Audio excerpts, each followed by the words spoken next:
자, 이사야 55장 1절에서 3절까지 말씀입니다. 우리 한 절씩 읽도록 하겠습니다. 우리 한 목소리로 같이 읽겠습니다. 시작.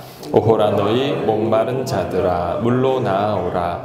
돈 없는 자도 오라. 너희는 와서 사 먹되 돈 없이 값 없이 와서 포도주와 젖을 사라. 너희가 어찌하여 양식이 아닌 것을 위하여 은을 달아주며 배부르게 하지 못할 것을 위하여 수고하느냐. 내게 듣고 들을지어다. 그리하면 너희가 좋은 것을 먹을 것이며 너희 자신들이 기름진 것으로 즐거움을 얻으리라. 너희는 귀를 기울이고 내게로 나와 들으라. 그리하면 내가 너희를 위하여 영원한 언약을 맺으리니 곧 다윗에게 허락한 확실한 은혜이니라. 아멘.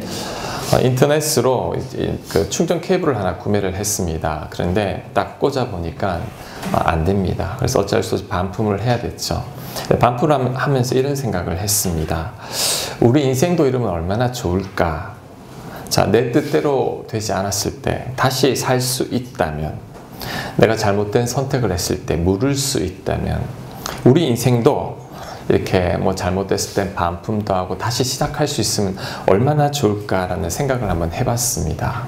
자, 우리 인생은 단 한 번밖에 없죠. 시행착오를 거칠 수가 없습니다. 그러면 우리는 신중하게 선택하고 신중하게 살아야 합니다. 나중에 후회가 되어도 다시 되돌릴 수 없기 때문이죠. 자, 그러면 여러분 어떻게 살아야 될까요? 우리는 정말 잘 살아야 됩니다. 그런데 어떻게 살아야 될지를 우리가 잘 모릅니다. 왜냐하면 누구나 다 인생을 살아본 경험이 없기 때문이죠. 한번 살아보고 다시 살아보라고 하면 자신 있어요. 저도 학창시절로 다시 돌아가고 싶은데 그렇게 할 수 없는 거잖아요. 자, 그래서 어떻게 살아야 할지를 우리는 정확하게 말하면 잘 모릅니다. 제대로 살아야 되는 것은 알지만 내가 정말 어떻게 살면 가장 가치 있고 보람된 인생을 살 수 있는지를 우리가 모르죠. 잘 모르니까 우리는 어떻게 살아가느냐 하면 그냥 세상 가치관대로 그냥 따라갑니다. 남들이 좋다고 하면 저게 좋은가 보구나. 남들이 이렇게 하면 저것이 좋은가 보구나. 그냥 세상을 따라가게 되어 있죠. 자, 그런데 그 세상은 어떻게 가르쳐 줍니까? 우리에게 성공하려면, 행복하려면 열심히 공부하고 좋은 대학 가고 돈 많이 벌고 출세하면 그러면 행복해질 거야 라고 말을 합니다. 대부분 이 소리에 귀를 기울이죠. 그래서 우리 모두가 성공하고 출세하고 돈 많이 벌기 위해 엄청난 노력을 기울입니다. 자식들에게도 강요하죠. 열심히 공부해. 좋은 대학 가야 돼. 그래서 네가 행복해질 수 있어. 네가 성공할 수 있어. 본인도 그렇게 배웠기 때문에 그렇게 가르치는 거죠. 자, 그런데 정말 그러면 행복해질까요? 그렇지 않습니다. 어제 신문 기사에 이런 기사를 보았습니다. 우리나라 직장인의 행복 지수가 전 세계 57개국 중에서 49위라고 합니다. 우리 젊은 직장인들 20만 명, 전 세계 20만 명 젊은 직장인들을 대상으로 세 가지 항목에 대해서 설문을 하고 얼마나 이 직장 생활에 대해서 행복해 하는지를 조사했더니, 자, 우리나라가 49위죠. 57개국 중에서. 세 개 항목은 지금 직장을 만족하고 있습니까? 다른 사람에게 내 직장을 권할 수 있습니까? 그리고 언제 직장을 옮길 생각입니까? 이 항목들로 조사를 했더니 우리나라는 굉장히 잘 사는 나라지만 정말 중국이나 이런 나라들보다도 훨씬 직장인들이 불행하다라는 그런 조사가 나왔습니다. 자, 이것을 보면 자, 우리는 잘못된 세상의 가치관들을 따라서 살았다라는 것을 알 수 있죠. 이렇게 하면 행복할 것이야 라고 배우고 열심히 살았는데 막상 그 자리에 가보니 절대 행복하지 않았다라는 것입니다. 자, 여러분, 우리뿐만이 아닙니다. 우리 자녀들에게도 잘 가르쳐야 합니다. 우리 배운 대로 우리 자녀들에게 잘 가르치면, 자, 이들이 나중에 이제 어른이 되어서 직장 생활을 하면 행복할 것인가? 아닙니다. 여전히 49위가 될 가능성이 있죠. 왜요? 우리가 그렇다면 우리에게 배운 우리 자녀들도 마찬가지로 불행해질 수 있다라는 것이죠. 데스티니라는 책이 있습니다. 제가 우리 고성준 목사님이 지으신 책인데 나중에 목회를 하신 분인데 이제 그분의 책을 서점에서 우연히 보다가 그냥 구입해서 한번 읽어보았는데 이런 내용이 나옵니다. 그 목사님도 똑같은 고민을 했어요. 아버지가 서울대 수학과 교수님이셨는데 어떻게 살아야 될지 잘 모르죠. 근데 어른들은 야, 서울대 가면 행복해질 수 있어. 공부 열심히 해. 거기에 대해서 어느 누구도 반론을 제기하는 사람이 없었습니다. 그래서 부모님도 적극적으로 권유하고 그래서 열심히 공부를 했습니다. 그래서 서울대 본인도 수학과를 합격을 했죠. 자, 이렇게 합격을 했으니 이제 장밋빛 행복이 나에게 몰려올 거야 라고 생각을 했는데 자, 행복하지 않습니다. 잠깐 사람들에게 축하를 받고 기뻤지만 좀 지나고 나니 허무한 거죠. 게다가 그때가 1980년대 우리나라 민주화 운동 한참 할 때였죠. 학교에 가도 별로 재미가 없고 그래 놀아보자. 그래서 1년간 정말 신나게 놀았습니다. 술도 먹고 더 자극적인 놀이를 추구하면서 놀았는데 자 1년이 지나면 행복할 줄 알았는데 그래도 여전히 기쁨은 없습니다. 남들은 부러워하는 학교를 다니면서도 정작 본인은 전혀 행복하지 않았던 거죠.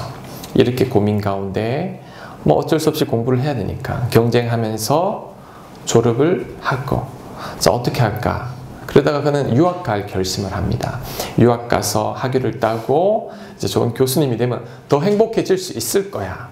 그래서 그는 유학을 갑니다. 미국 버클리 대학에 박사과정으로 진학하고 그것도 국비 장학생으로 돈 한 푼도 내지 않고 그래서 학위를 땁니다. 세상 기준으로 보면 정말 성공한 사람이죠. 이제 교수의 자리도 보장되어 있습니다. 자, 행복했을까요? 여전히 공허하고 그는 목말랐다라는 거죠. 그렇게 방황하다가 이제 그가 하나님을 깊이 만납니다.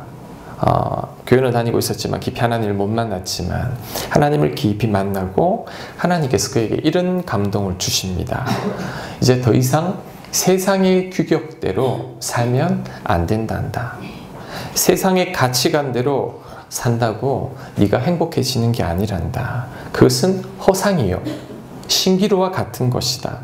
아무리 얻고 아무리 성취해도 그곳에서는 절대 채울 수 없는 만족이라는 거죠. 내가 너를 만들었다. 내가 너를 향한 놀라운 계획을 가지고 있다. 너는 이 계획대로 살 때 비로소 행복해질 것이다. 그 고목사님 그때 그 하나님의 감동을 받았죠. 나중에 주의 길을 걸어가게 됩니다. 하나님이 목사님을 부르신 이유는 세상에서 형통이 아니라 내가 너를 부른 이유는 너로 말미암아 내 일을 하게 하려는 그 목적이 있으니 그 목적 밖에 살았기 때문에 그에게는 여전히 허무했던 것입니다. 자, 이 말씀이 바로 오늘 성경 구절의 2절 말씀입니다. 2절 말씀 제가 주보의 줄친 부분만 다시 한번 읽어보겠습니다. 너희가 어찌하여 양식이 아닌 것을 위하여 은을 달아주며 배부르게 하지 못할 것을 위하여 수고하느냐. 자, 무슨 뜻이냐면 네가 아무리 돈을 많이 지불해도 양식을 살 수 없다는 거죠.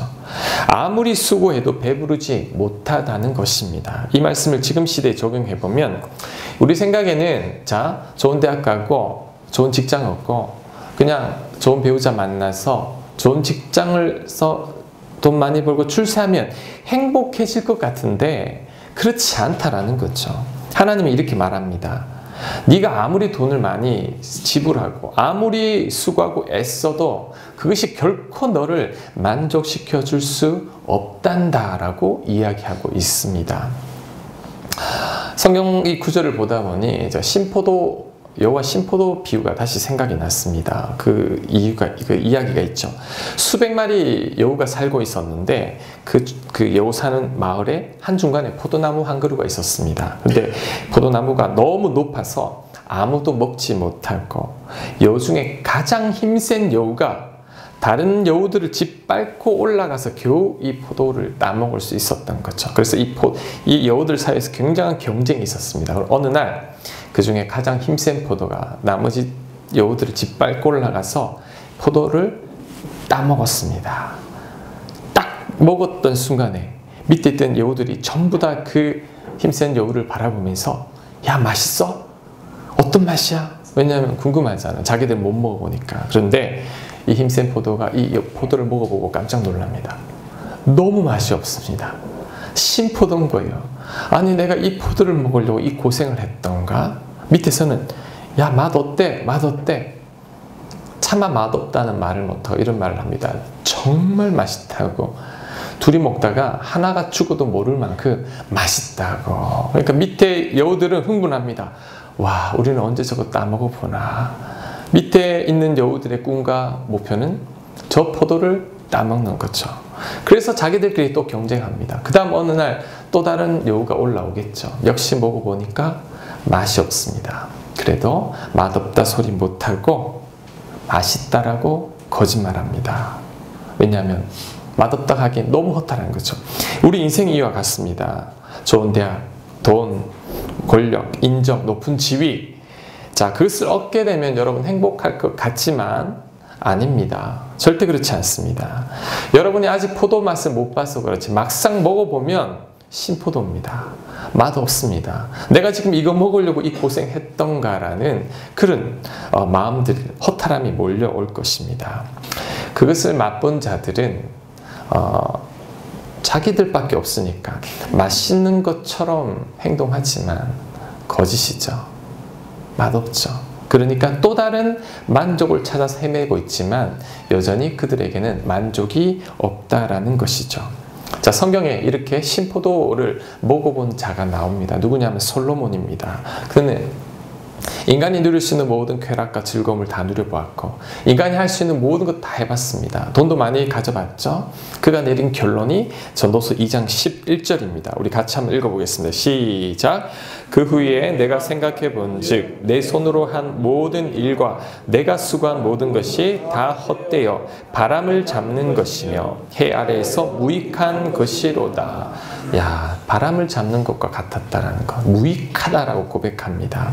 그리고 전도서 1장 2절엔 그가 이런 말을 하죠. 여러분 잘 아는 말씀이죠. 전도자가 이르되 헛되고 헛되며 헛되고 헛되니 모든 것이 헛되도다. 그의 인생 결론입니다.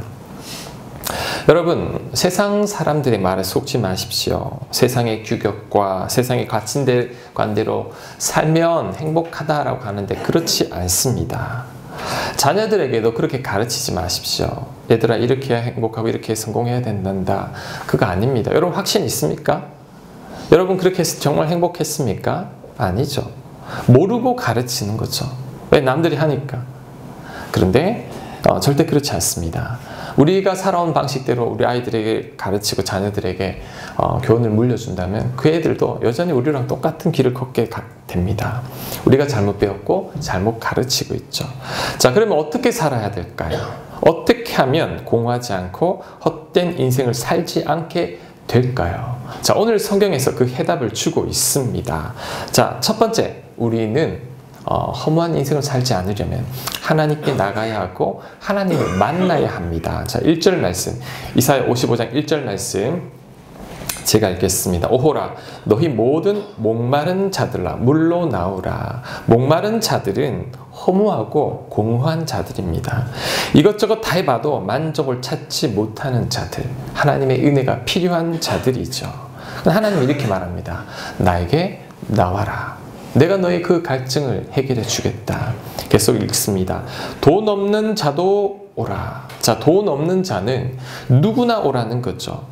세상은 이런저런 조건을 걸고 스펙을 따지지만 하나님은 따지지 않습니다.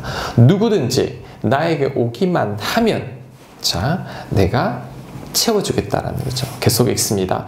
값 없이 와서 포도주와 젖을 사라. 이 말은 공짜로 주겠다라는 것입니다. 하나님은요, 여러분이 경쟁하지 않아도 돼요. 하나님께 나아가기만 하면 하나님이 공짜로 주시겠다라는 것입니다. 누구든지. 자, 성경은 우리에게 말하고 있습니다. 너희들 인생이 공허하냐? 허탈하냐? 영적인 목마름이 있느냐? 그렇다면 나에게 와라. 내가 그 목마름을 해결해 주겠다라는 거죠. 하나님은 신기루가 아닙니다. 하나님은 신포도가 아닙니다.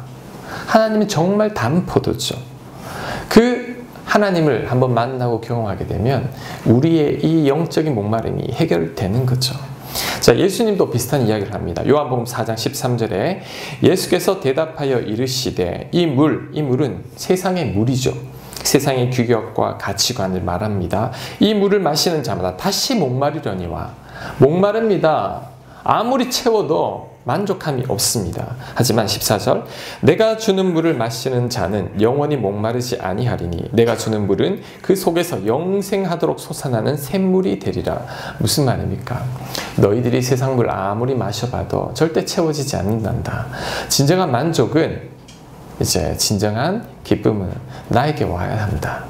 하나님께 예수님께 와서 그분을 만나고 그분을 믿고 그분 안에 있는 영생을 얻게 될 때 그때 비로소 우리에게 그 목마름이 채워진다라고 말합니다. 자, 그것이 오늘 본문의 2절 말씀으로 이어집니다. 2절 너희가 어찌하여 양식이 아닌 것을 위하여 은을 달아주며 배부르게 하지 못할 것을 위하여 수고하느냐. 행복하기 위해 이제 돈 그만 쓰고 이제 그만 좀 수고하렴. 그런다고 행복해지는 게 아니란다 라고 하나님은 말씀하고 있습니다. 자, 여러분이 허무하지 않고 헛된 인생을 살지 않으려면 세상 사람들 규격대로 그들이 말하는 대로 따라가면 안 됩니다. 그럴듯해 보이지만 심포도입니다. 여러분이 그것을 다 얻고 나도 여러분의 그 공허함은 메워줄 수가 없습니다. 우리는 오직 하나님을 만날 때, 자, 하나님 앞에 나아갈 때, 그때 비로소 우리 안에 만족함이 차오르기 시작합니다. 요한복음 14장 6절은 이렇게 이야기하죠. 예수께서 이르시되 내가 곧 길이요 진리요 생명이니 나 외에는 다른 길이 없다라는 거죠. 너희들이 나를 만나지 않는 한 절대로 만족할 수 없다라고 이야기합니다. 자, 내 갈급함이라는 찬양이 있어요. 그 찬양 가사가 참 좋아서 제가 주부에 한번 옮겨봤습니다. 제가 한번 읽어보겠습니다. 내 갈급함 어느 것으로 채울 수 없네. 내 갈급함 상한 나의 심령에 내 갈급함 부르짖는 소리 들으소서. 너무 답답하니 부르짖죠. 내 갈급함 주의 음성 들리네. 내게로 나오라. 영원히 목마름 전혀 없으리. 내게로 나오라. 가까이 생수의 근원 대신 주께. 이 가사가 무엇을 말하죠? 목마르지 너희들. 지금 여러분 여기 이렇게 앉아있지만 제가 여러분 중에 하나님을 깊이 만나지 않으면 여러분 여전히 목마를 겁니다. 채워주지 않은 갈증이 있을 거예요. 그것을 채우기 위해 여러분 많은 노력을 기울여 보았을 거지만 그래도 해결함은 없습니다. 하나님을 만나고 하나님 앞에 나아갈 때 그 갈증이 채워지기 시작합니다. 두 번째, 우리가 허무하지 않으려면 그 다음에는 하나님의 말씀을 들어야 합니다. 자, 2절 말씀 후반부 제가 읽겠습니다. 내게 듣고 들을지어다. 그리하면 너희가 좋은 것을 먹을 것이며 너희 자신들이 기름진 것으로 즐거움을 얻으리라. 여러분이 하나님 말씀을 들을 때, 자, 지금 말씀을 듣고 있죠?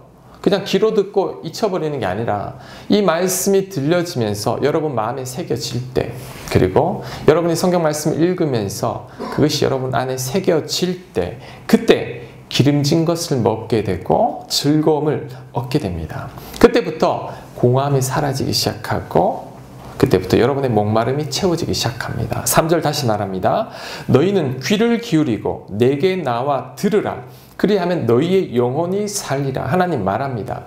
들어라. 너희들이 내 음성 들어야 한다. 내 말씀 들어야 한다. 그때 너희들이 영혼이 살게 된다라고 이야기합니다.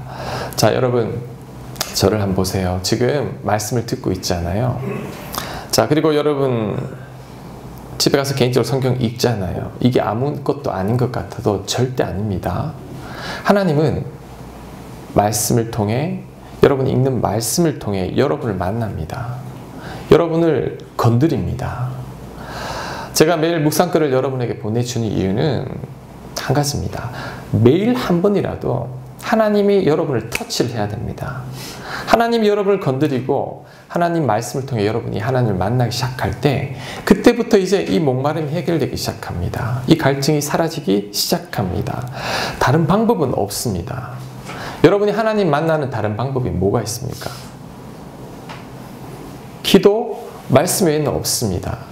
내가 기도함으로 하나님과 가까워지고 말씀을 듣고 말씀 묵상하고 말씀 읽을 때, 그 말씀이 깨달음으로 올 때 하나님께서 그 말씀을 통해서, 성경 말씀을 통해서 여러분을 건드립니다. 그때 공허함이 채워지기 시작하는 거죠. 자, 여러분이 지금 성경 말씀이나 설교 말씀을 통해 여러분 마음이 건드려짐이 없으면요, 여러분의 목마름이 해결되지 않습니다. 자, 아모스 8장 11절, 주 여호와의 말씀이니라. 보라, 날이 이를지라. 내가 기근을 땅에 보내리니 양식이 없어 주림이 아니며. 양식은 있는데 이게 지금 기근이 목마릅니다.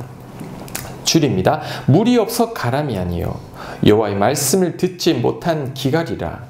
사람이 이 바다에서 저 바다까지, 북쪽에서 동쪽까지 비틀거리며 여호와의 말씀을 구하려고 돌아다녀도 얻지 못하리니. 자, 무슨 말이죠? 여러분, 양식이 있어도 배부르지 않습니다. 아무리 마셔도 갈증이 해소가 되지 않아요. 왜냐하면 여러분은 하나님의 말씀을 들어야 합니다. 하나님은 우리를 창조하신 분이죠. 우리가 힘든 이유는 하나님과 나 사이의 관계가 끊어졌기 때문인데, 하나님과의 나 사이의 관계가 회복되려면 그 하나님의 음성을 들어야 되고 말씀을 통한 하나님을 만나야 됩니다. 그것이 되지 않으면 여러분 해결되지 않습니다. 우리 우물가의 여인처럼이라는 찬양이 있죠. 그 찬양 가사가 또 생각이 났습니다. 제가 주변에 옮겨봤는데 한번 제가 보겠습니다. 우물가의 여인처럼 난 구했네, 헛되고 헛된 것들을. 그때 주님 하신 말씀, 내 세매와 생수를 마셔라. 오 주님, 채우소서. 나의 손을 높이 듭니다. 하늘 양식 내게 채워주소서. 넘치도록 채워주소서. 자, 하늘 양식이 무엇이냐면 하나님의 말씀입니다. 성경 말씀입니다. 그 양식이 나를 건드리기 시작하고 그 양식이 내 마음에 와닿기 시작할 때 비로소 나의 이 목마름이 해결되기 시작하고 나의 이 배고픔이 해결되기 시작합니다. 자, 그리고 가장 중요한 것은 뭐냐면 하나님을 만났죠? 이제 하나님의 말씀이 내 안에 들려지기 시작하죠? 그러면 하나님과의 사귐이 일어나는데 그때 자, 저를 보세요. 그때 나를 향한 하나님의 뜻을 발견하게 됩니다. 하나님께서 저와 여러분을 향한 독특한 계획이 있습니다. 그분이 왜 나를 만들었는지, 그분이 나를 왜 존재케 했는지 그 뜻이 깨달아지기 시작하고 이제 하나님의 뜻대로 살고 싶어지는 마음이 생깁니다. 이것이 3절입니다. 3절. 이사야 55장 3절. 너희는 귀를 기울이고 내게로 나와 들으라. 자, 그리하면 너희의 영혼이 살리라.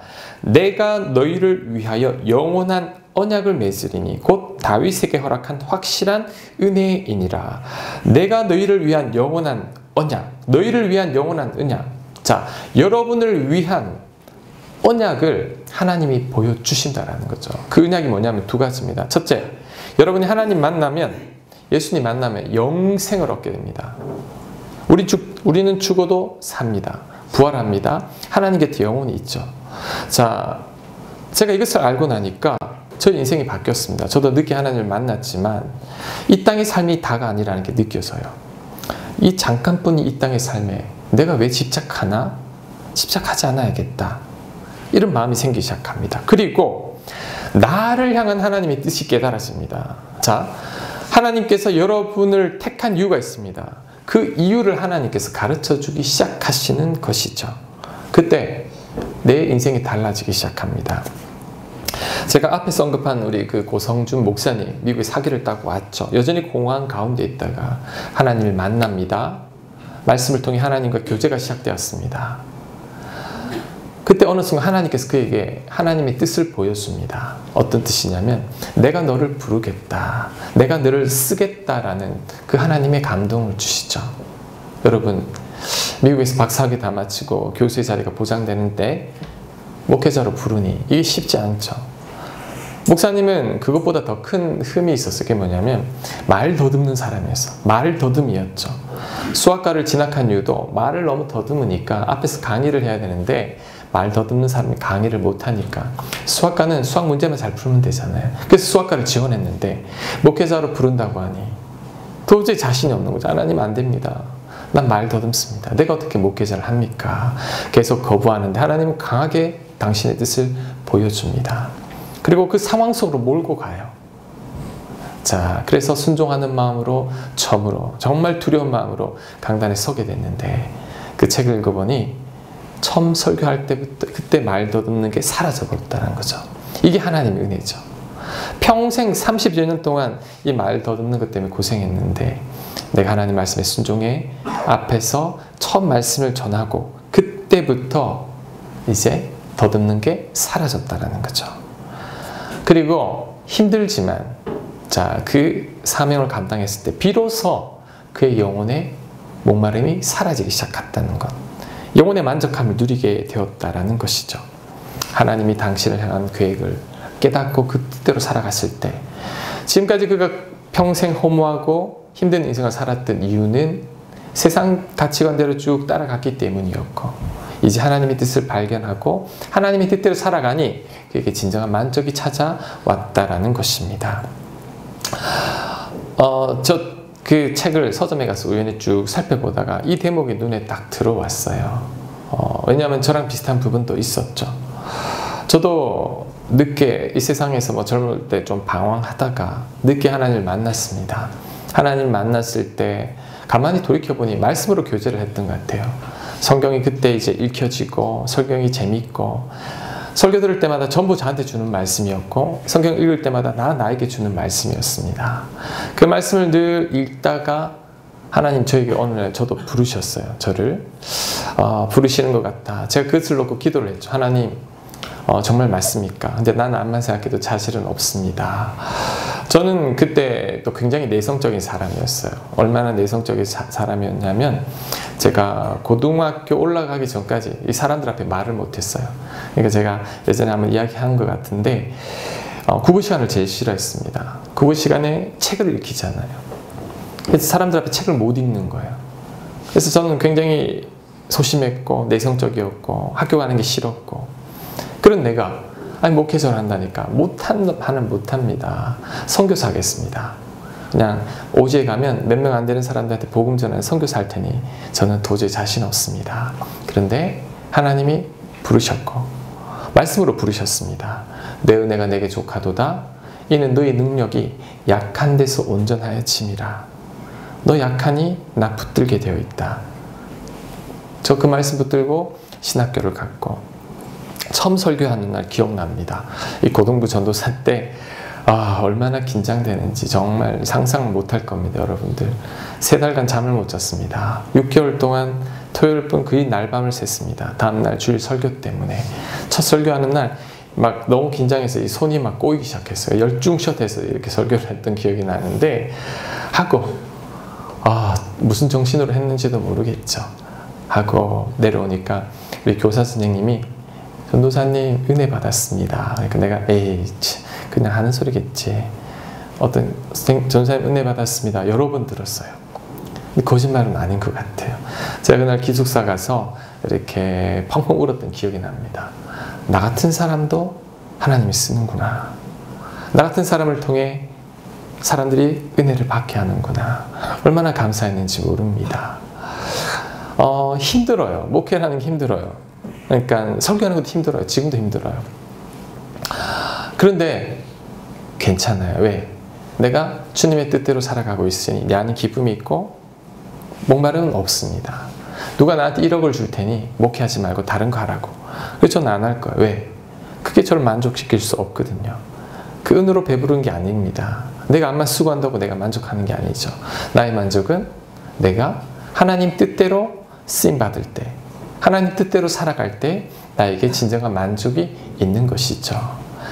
제가 여러분에게 저처럼 목사가 되라고 하는 말이 아닙니다. 여러분이 목마른 이유는 갈급한 이유는 하나님이 여러분을 향한 뜻이 있어요. 하나님이 여러분을 향한 계획이 있습니다. 목사님 나 같은 사람한테 무슨 계획이 있어요? 하나님 나에게 관심 없습니다. 아닙니다. 절대 아닙니다. 전 정말 별 볼 일 없는 사람인 줄 알았는데 정말 나약하고 내성적인 사람인 줄 알았는데 하나님은 나를 통해서도 계획이 있습니다. 여러분도 마찬가지입니다. 여러분을 향한 하나님의 뜻이 있어요. 그것을 어떻게 발견하냐면 여러분이 하나님과 교제하면서 하나님의 말씀을 통해 하나님의 그 감동을 들어야 합니다. 그때 여러분이 깨닫게 됩니다. 하나님의 뜻이 무엇인지. 그때부터 여러분 인생이 달라집니다. 자, 여러분, 저는 여러분 인생에서 가장 중요한 일이, 자, 하나님께서 여러분을 향한 어떤 뜻을 가지고 있는지를 발견하는 것입니다. 왜? 그것을 발견하지 않을 때 여러분은 죽을 때까지 여러분은 뭐 어떤 것을 소유하고 어떤 것을 얻는다 해도 결코 만족스러운 삶을 살아갈 수 없습니다. 하지만 여러분을 향한 뜻을 발견하고 그 뜻대로 사용받을 때 진짜 기쁨이 있습니다. 자, 누군가가 어떤 제품을 만들었습니다. 이 제품은 이 용도로 사용되어질 때 제일 기쁜 거죠. 마이크는 마이크로 사용될 때 제일 기쁜 거지, 이것을 뭐 옷걸이로 사용된다면 이 마이크로는 불행한 것입니다. 마찬가지죠. 여러분을 향한 뜻이 있고 계획이 있는데 여러분 여전히 그것을 외면한 채 세상 사람들이 이렇게 하면 행복해져, 이렇게 하면 성공하는 거야, 그 말 따라가고 살아가고 있는 거죠. 그런데 아닙니다. 어떤 은으로도 살 수 없고 여러분이 암만 애쓰고 수고한다 해도 그것을 얻을 수 없습니다. 오직 하나님을 만나고 하나님의 음성을 듣고 그분의 뜻을 깨달아야 합니다. 자, 한 가지 더. 그럼 여러분 저에게 물을 수 있어요. 목사님, 하나님 뜻이 뭡니까? 난 하나님의 뜻을 도저히 모르겠습니다. 나를 향한 하나님의 뜻을 알 수가 없습니다. 이유가 있습니다. 왜 하나님, 여러분을 향한 하나님의 뜻을 알지 못하느냐 하면 여러분이 지금 하나님과 안 친해서 그래요. 자, 하나님하고 친하면요 그분의 뜻이 깨달아집니다. 여러분이 주일날 한번 설교 듣는 30분 이것만 하나님과 교제하고 평상시에 교제하십니까? 일주일 동안 삶이 어떠세요? 제가 보내주는 묵상글이라도 한번 읽어보시나요? 자, 그것도 하지 않으면 일주일에 단 30분 하나님 만나면서 하나님의 뜻을 파악하고 하나님의 뜻을 다 깨달을 수가 없습니다. 여러분, 그래서 제가 늘 말씀을 읽으라고 합니다. 여러분이 늘 말씀을 가까이 하고 말씀을 묵상하고 큐티하고 제가 보내준 내용이라도 읽고 하나님을 생각하다 보면, 그리고 여러분 기도하다 보면 하나님과 가까워집니다. 친밀해집니다. 그러면 어렴풋이 하나님 뜻이 깨달아집니다. 저도 이런 과정 속에서 하나님 뜻이 깨달아져서 정말 하나님이 나를 부르신 게 맞냐고 제가 작전 기도를 했어요. 40일 작전 기도를 하고 이제 12시간씩 금식하면서 정말 나를 부른 게 맞습니까? 나 정말 하나님 뜻대로 살고 싶습니다라고 매달리니 하나님 당신의 뜻을 저에게 보여주셨습니다. 저는 그래서 그 뜻대로 살아가고 있기 때문에 이 자리에 있는 것이죠. 여러분 친구도 그렇지 않습니까? 여러분 친구를 만나는데 그 친구가 친해야 합니다. 친해야지만 여러분에게 속 이야기 하지 않나요?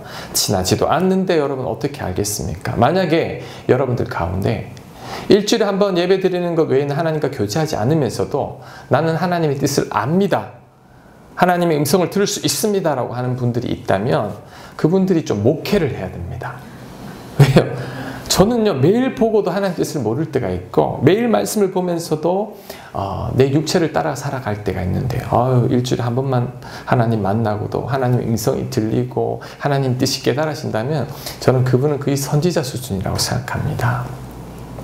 여러분 첫 술에 배부르지 않습니다. 하지만 여러분이 지속적으로 하나님의 말씀을 통해 그분의 교훈을 듣고 마음의 감동을 듣고 말씀을 통해 교훈을 새기고 스스로 기도하며 하나님 앞에 자꾸 가까이 나가려고 하면 하나님이 여러분에게도 뜻을 보여줍니다. 그래서 나중에는 굳이 하나님이 말하지 않아도 느낌이 옵니다. 이거 하나님 기뻐하지 않는구나. 하면 안 되겠구나. 이건 하나님이 슬퍼하시는 일이구나. 이게 깨달아진다라는 거죠. 그래서 여러분 서두르지 말고 지금이라도 늦지 않았습니다. 오늘부터라도 늘 말씀을 가까이 하고 하나님을 가까이 하고 기도의 시간을 누려보십시오. 하나님과 친해질 때 친밀해지면 이제 하나님의 뜻이 깨달아지기 시작하는데 그때 여러분을 향한 하나님의 뜻을 발견하게 됩니다. 그러면 됩니다. 여러분 그때부터 여러분의 이제 목마름은 사라집니다. 진정한 기쁨을 맛보게 되는 것이죠.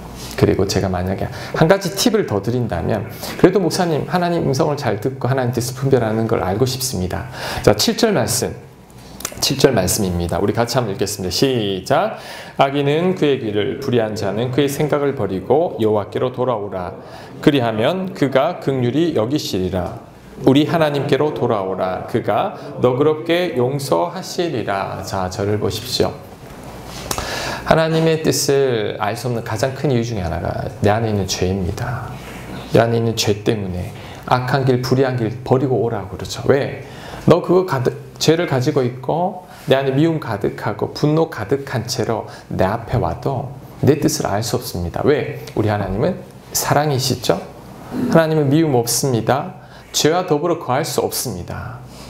의로우신 분이죠. 이런 의로우신 분과 이 죄된 내가 함께하면 그분을 뜻을 알 수가 없는 거죠. 그래서 여러분이 하나님 뜻을 알기 위해선 늘 회개하고 나를 하나님 보시기에 거룩하고 경건하고 구별되게 살아갈 때 하나님의 뜻을 점점 알게 됩니다. 하나님을 알게 되면 나를 향한 뜻을 알게 되고 이제 그 뜻대로 살아가게 될 때 그때 여러분 인생의 진정한 기쁨과 만족감을 누리게 되는 것입니다. 말씀 정리합니다. 여러분 세상 그 어느 것도 여러분을 절대 만족시킬 수 없습니다. 세상의 말 귀를 기울이지 마십시오. 그리고 여러분이 들은 대로 자녀들에게도 강요하지 마십시오. 공부 잘하고 좋은 대학 가면 행복할 것 같으면 아닙니다. 얘들이 예수님 만나야 돼요. 하나님 깊이 만나야 됩니다. 그때 인생이 달라집니다. 그리고 여러분을 향한 하나님 뜻을 발견하기 위해 말씀 가까이 하십시오. 하나님께 물어보십시오. 하나님께서 여러분을 가장 선하게 하나님 뜻대로 인도해 주실 것입니다. 그때 여러분이 가장 복된 인생을 살게 되리라 확신합니다. 믿으세요? 네. 앞으로 이렇게 사는 저와 여러분들 되시길 간절히 바라겠습니다. 우리 다 함께 일어나서 우리